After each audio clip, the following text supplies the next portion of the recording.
Le Codex Ronc est un nom qui résonne comme un écho du passé. Un mystère qui résiste aux tentatives de déchiffrement depuis plus de 2 siècles. Rempli de symboles mystérieux et d'illustrations bibliques, c'est l'un des manuscrits les plus énigmatiques et les moins bien compris au monde. Ces pages recèlent une langue inconnue, des symboles mystérieux et une histoire qui défie toute explication. Véritable joyau de l'ésotérisme, ce codex est un artefact qui continue de captiver les chercheurs, les linguistes et les amateurs de mystères. De sa découverte initiale à son arrivée à l'Académie hongroise des sciences, nous tenterons de découvrir ses origines énigmatiques.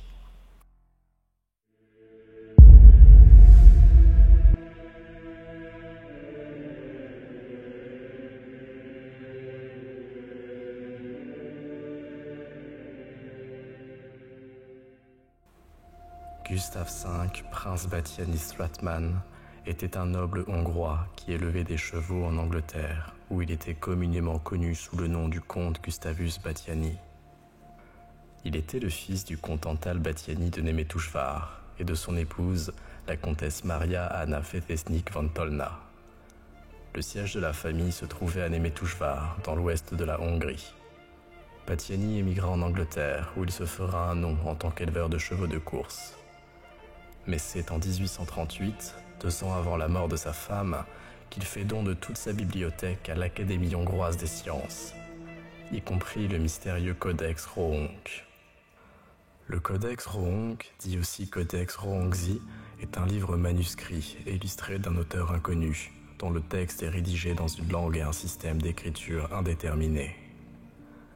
Le manuscrit se compose de 448 pages, mesurant 12 cm sur 10, dont certaines sont ornées de symboles mystérieux et d'illustrations bibliques, créant ainsi une atmosphère visuelle unique. Ces illustrations semblent indiquer un endroit où les religions chrétiennes, païennes et musulmanes coexistent. On peut y voir des croix chrétiennes, le croissant islamique, ainsi que des croix solaires. Ces symboles variés s'entremêlent sur les pages du manuscrit, suggérant une convergence de croyances et de cultures, renforçant le mystère qui entoure le contexte culturel de l'époque et les motivations de l'auteur ou de l'artiste à l'origine de ces représentations. Le codex a été examiné pour la première fois peu de temps après sa découverte par l'historien de la langue hongroise János Czerny. Dans la mesure où les filigranes nous permettent de délimiter une date quant à la création du papier, il aurait été fabriqué en Italie du Nord dans les années 1530. En règle générale, il est peu probable qu'un codex en papier reste inexploité 3 siècles après sa création, car ces livres étaient très coûteux. Il est plus probable que le codex ait été écrit peu de temps après la production de son papier, c'est-à-dire à la fin du XVIe siècle ou début XVIIe. L'écriture du Codex Ronc est véritablement fascinante, de par sa complexité et son mystère. Chaque caractère est dessiné avec une minutie qui suggère un niveau élevé de compétence de la part de l'auteur, ce qui renforce le caractère énigmatique de ce manuscrit. Les lettres et les symboles se présentent sous différentes formes et tailles, et il n'y a pas de cohérence apparente avec une écriture connue.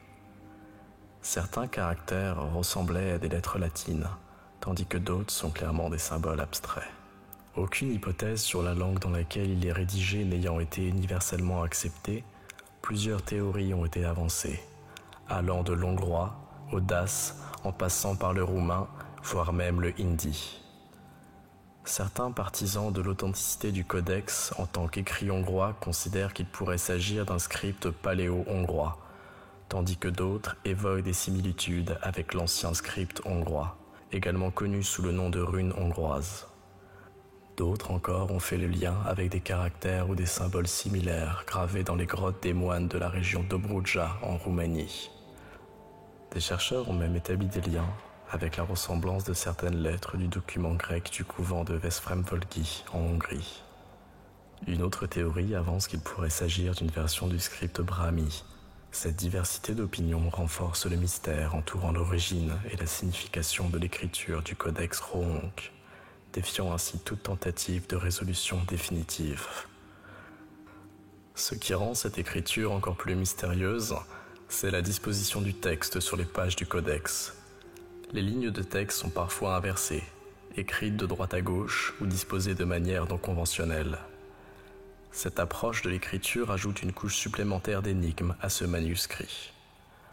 Malgré de nombreuses tentatives de déchiffrement au fil des ans, passées entre les mains d'éminents chercheurs de Hambourg à Paris, cette écriture reste indéchiffrable, faisant du codex de Rohan l'un des mystères les plus captivants et les moins bien compris de l'histoire des manuscrits anciens. Des chercheurs du monde entier continuent d'étudier ce manuscrit inconnu dans l'espoir de percer son secret et de révéler les trésors de connaissances qu'il pourrait contenir. Le célèbre peintre hongrois Biali Munkácsy, lui-même emporté à Paris pour le faire examiner.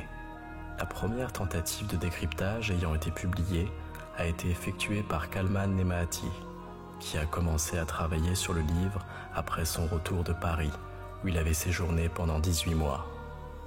Kalman Nemaaty n'appartenait certainement pas au courant institutionnel de l'historiographie de la littérature hongroise.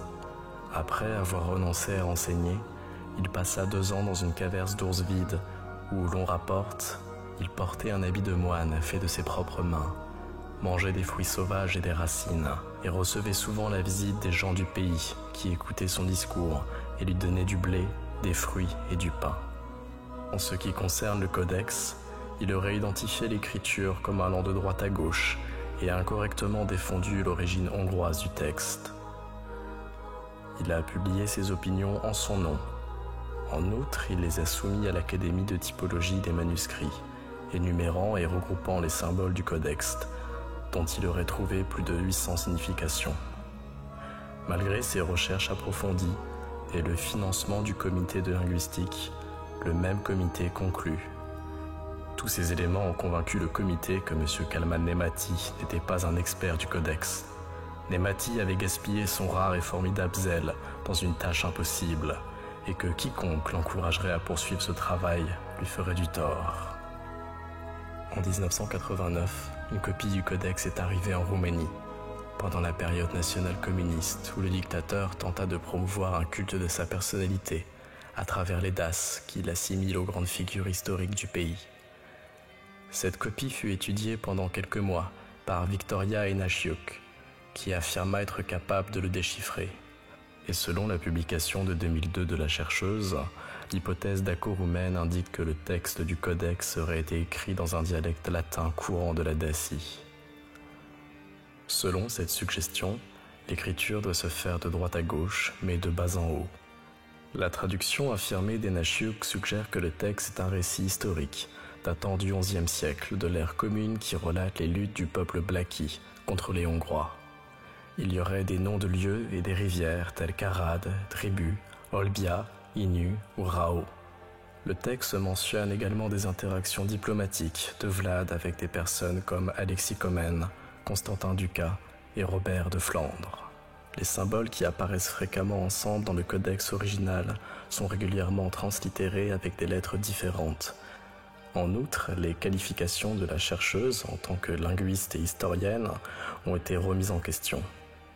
Malgré le glossaire qu'elle aura fourni, sa légitimité linguistique et historique est sérieusement remise en question, ce qui la rend scientifiquement problématique.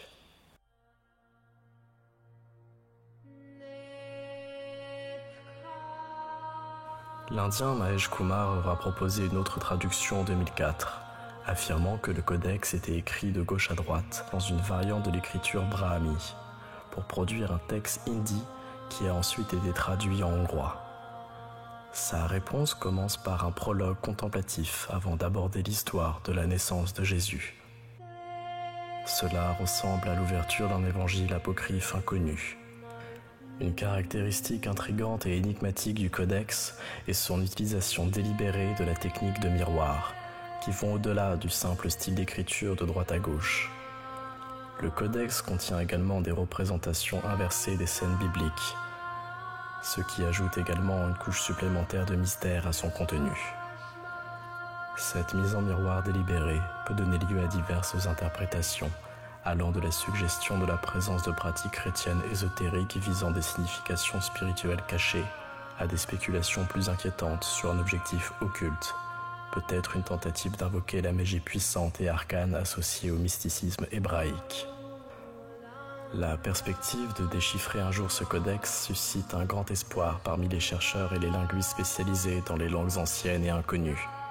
Les avancées constantes dans le domaine de la linguistique et de la cryptographie offrent l'espoir de nouvelles approches et de méthodes plus sophistiquées pour aborder ce mystère centenaire.